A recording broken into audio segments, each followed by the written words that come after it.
Welcome to smart user channel. আজকের এই ভিডিওতে আমরা আপনাকে দেখাবো কিভাবে হোয়াটসঅ্যাপের ফোন নাম্বার ভেরিফাই করবেন।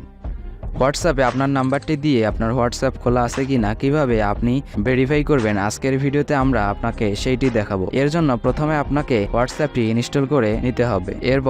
এরপর আমাদের দেখানো স্টেপগুলো ফলো করলে আপনি দেখতে পারবেন যে কিভাবে হোয়াটসঅ্যাপের নাম্বার ভেরিফাই করে।